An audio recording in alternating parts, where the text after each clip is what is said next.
Hello everyone, how are you all doing? Now, today I wanted to do a video talking about how I thought I could never recover. How convinced I was that I could never improve. How I thought that I'd be stuck in the OCD chronic guilt cycle forever. Okay, now I don't cover this a lot. It's been covered in the past, but I like to cover it a bit more. Okay, I want to really instill that hope to you, all right? Because you see me how I am today. But when I first came in the building, when I first came through the door, I was really stuck to a point where I was crying down the phone to Rob most calls, borderline suicidal, housebound. The only time I'd leave the house would be for work as a total escape. Other than that, my life was very restricted. OCD was calling all the shots to my life. All right. So why did I think I would never recover? Now, the reason I thought that, right, because I was only told before I came to OCD recovery that thoughts are thoughts. View a thought like a cloud, right? Watch them as they come in. So you might have a really intrusive thought at a really unwanted time. So just view that and let that pass, right? Which is helpful, okay? But with chronic, severe, guilt-latching, shame, very panic enticing, intense anxiety, that didn't cut it, right? Saying thoughts are thoughts isn't deep enough, okay? Because OCD throws in straight away, what if it's real? What as if that's not just a thought, right? With real event, false memory OCD. Well, no, that's not a thought. This thing actually happened in the past. That means you'll be stuck forever. That means you'll be stuck with chronic guilt forever. You'll never ever be let off the hook. You can never enjoy a moment's peace in life again. You can never enjoy any part of life again. You'll be stuck forever. What's the point of carrying on? Blah, blah, blah, blah, blah. All these things that I was absolutely convinced of, right? When I was suffering with themes like POCD, harm OCD, incest OCD, all the guilt related to boo themes, right? It just felt totally and utterly real. I felt utterly disgusted to a point where I didn't even want to talk about it. I was so consumed with the guilt, very shameful, embarrassed to talk about. I just felt even open up and about some of the thoughts I was having, some of the stuff that it was latching onto, all the feelings that it was throwing in. I just felt totally ashamed to even talk about that, right? So that is why I thought I'd never recover in that regard, because I thought, no, this is just too much. I could deal with contamination OCD. I could deal with cleaning OCD. I could deal with relationship OCD, right?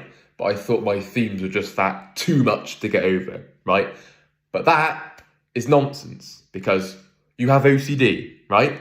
OCD latches to what you're scared of, okay, regardless of the theme, right? And this is why we work on beliefs. If you're scared you're in the wrong relationship, it's going to latch to ROCD, right? If you're scared of being a bad person, it's going to latch to POCD, harm OCD, right? If you're scared of feeling guilty forever, it's going to latch to real event, false memory OCD, cheating OCD, all the other guilt-related ones, right? There's no boundaries, right? There's no limits with OCD. It doesn't just stop there and go, yeah, that's too much, I'll leave it there, right? Whatever you're scared of, no matter what it is, OCD is going to go after it, right? It's going to fire after it. It's going to zone in on it and go, right, how do I keep this person latched? Okay, that's how it can operate. So I felt like I was the exception. I felt like it was totally real, like mine was different, how I could see others were OCD, but mine was real. Mine was different. That doesn't apply to me. The tools that we learn doesn't apply to me. Albert Ellis's tools don't apply to me. Everything we teach at OCD recovery, no, that doesn't mean anything to me, right? Mine's real. Mine actually happened. Mine's not a thought. This theme's too much, so I can never get over this, right? That's how convincing it feels. All right?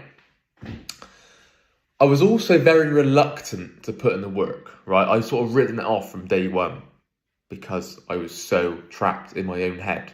I couldn't see a way out. I just couldn't see how thinking rationally could help, right? I couldn't see the other side. I couldn't see a different perspective. I couldn't see looking at my fear through a different lens, right? Because I was so consumed with what I was scared of. I was so convinced that it was real. All my focus was on this, all my concentration. It took all my energy, all my effort, ruminating, constant automatic rumination, analysing the past, replaying events, right? I was trying to figure it all out. I was trying to find an answer, right? And that kept me stuck for so long. Only when I started to adopt this mindset did things start to change. And this mindset was this. Anything in the past that could have happened, or in the future, or in the present. So anything that could have happened, any event, any adversity that could have happened, right? Regardless of a real event, a false memory, a thought, whatever. Anything. The only thing that's keeping you stuck now is your perspective of that. Right, I'm going to say that again because that is so important. So anything, regardless of what might have happened in the past, in the future, in the now. The only thing keeping you stuck is your current belief on that thing. Just think about that, okay? Let me break down why. Let's do Albert Ellis's technique here. So, A plus B equals C, the Albert Ellis technique, right? Let's use that example, right? First book on the reading list. So, we often say, as OCD sufferers, we often think that the activating event, which is A, equals C, the consequence, right? So you're saying, because this thing happened, that means I'm depressed. That means I'm guilty. That means I feel shame. That makes me anxious. That makes me panic, okay? We think A equals C. But the key point you're missing is the B, all right? The irrational belief, the belief, okay? So A contributes partly to C, all right? But the main contributing factor is B, okay? So it's our belief around A which contributes to C. So if you're saying something like this, because this happened, that makes me an awful, terrible, bad person that can never ever be let off the hook. I deserve nothing. I deserve no good. I deserve to never be let off the hook ever because of this one thing, right? And then that then leads to the depression, the guilt and the shame, right? So it's not necessarily the A, because the activating event you cannot change, right? That's done. That sounds basic, but that's done. You can't change the past. Now, the only thing that you can change is the B. Your emotional response to something, how you perceive something, how you view something, right? That's what you can change. And this is what we talk about OCD recovery. I've also, you'll see I've got my shirt on. I've also got me OCD recovery mug. So I've got all the merchandise here.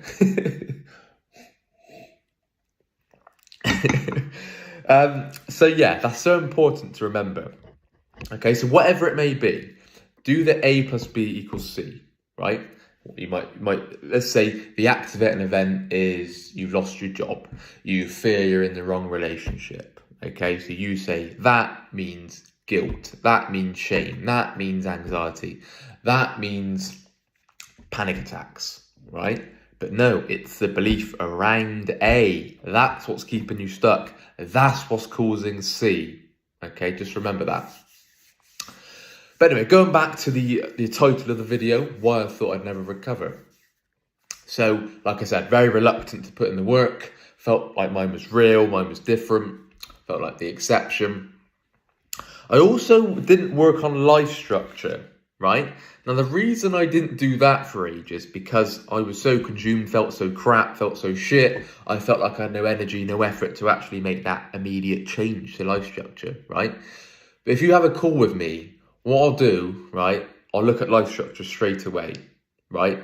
What can you change? You can get up tomorrow and make this change. If you're lying in bed till 10 o'clock, 11 o'clock, That's what stuff needs to change. I'm not talking about night shifts. I'm talking about being lazy, not facing the day, not getting out of bed, right? Things like that. Not exercising, eating crap, watching porn a lot, drinking excessively, gambling a lot, right? All these things, nothing inherently good or bad of them, okay? But it's why we're doing it. Quite often, we're doing it for an escape, for rid of an unwanted feeling. When I was triggered a lot, right? Drinking excessively. Didn't become a big problem, but it could have done, right? Watching porn a lot. You know, when I was triggered, it's for that quick, instant relief, that escape mechanism, all right? I didn't exercise. I put on a lot of weight, eating a lot of fatty food, eating a lot of KFC. I spoke about that a lot in my videos. I love KFC. I eat it in moderation now. Balance is a balancing act. I absolutely love it. So I'm not saying cut out KFC, cut out fatty foods, because I love it, right? But when you're eating that for an escape, when you're eating that for pleasure, that becomes a problem. Okay, you see what I'm saying? So quite often when you're triggered, when you're going down a spiral, we're always looking for the quick fix. We're always looking for that quick way out, that instant relief, that overnight fix, right? Not even overnight, instant. We want that fix within seconds. We want the relief within a couple of minutes. But that's not how it works. So when we're triggered, when we're having a bit of a setback, when we're going through a bit of a tough time, we have to play that out. We have to let that ride out. We have to ride that wave. All right? We can't be doing a compulsion. Well, you can, but that ain't going to get you anywhere, right? When our back's against the wall, right? That is the moment that we don't do the compulsion, when we don't avoid, right? When we don't go into unhealthy life habits, right? Those are the moments, because it's easy when you're coasting just to say, yeah, I'm fine. I don't do compulsions. But then boom, you get slapped with a trigger, you get slapped with a new theme, a new thought, a new memory, a new real event, right? And all of a sudden, back down the compulsions route you go, back down the avoidance route you go, right? It's so easy to do that. I spent years doing that, absolute years doing that, all right? So think of things that you can change, right? Same as the point I make in the A plus B equals C. The A, you cannot change usually, right? Even if you can change it, you can change your belief, right? So quite often people speak to me on calls and they say, well, what about this? What about that? What about this? Well, no, only if this thing didn't happen. If only this thing didn't happen then. Only if I didn't have this thought. If only this memory didn't latch. If only this real event didn't latch. If only if I didn't do this one thing at one time, right? But I say it's done. You can't change that. You're trying to change something that's completely out of your control. It's done, right? The only thing that you can change now is how you perceive that, how you view that, your belief on that, your perspective on that, all right? This is game-changing stuff. This is life-changing stuff. Because as OCD sufferers, we get so caught up in the cycle, like, oh, if only this, or yeah, but this, and yeah, but that, oh, bloody hell, why did that have to happen? Why did that thought come in then? Right, okay, drop all that. Let's look at the belief you're telling yourself now. That's what's keeping you stuck in the thick black soup that I call it, right? That soup of where you just feel like whatever you're trying to get out, it just pulls you back in. That never-ending maze where there's no escape, right? I spent fucking years like that. Sorry, I didn't want to swear, but I get quite passionate in these videos. I spent fucking years like that, right?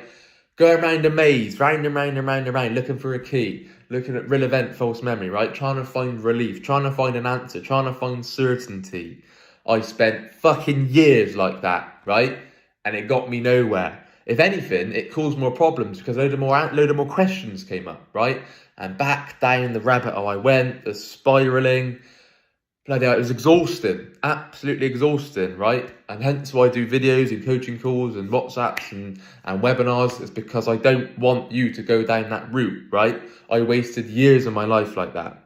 I say wasted, but I've learned so much. I'm very thankful of that journey, but the suffering was very, very tough, very bad, very tough experience. But the lessons it's taught me are great, all right? But I'll do another video covering that.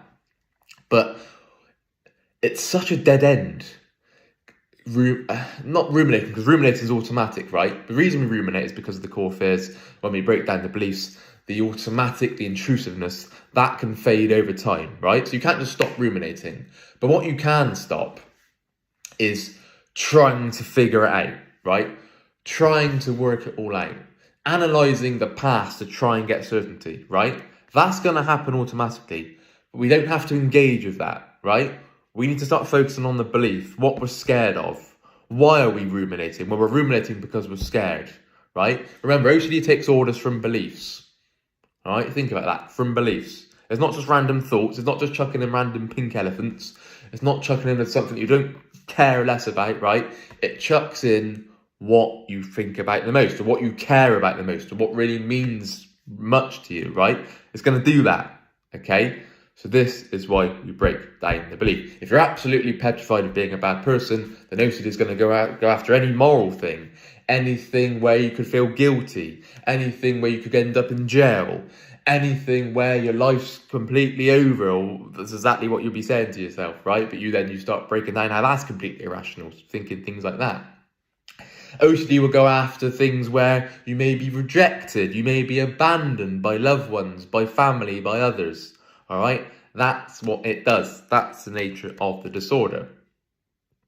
Okay, so just remember that. All right, we can only control things that are within our control, and that's our beliefs.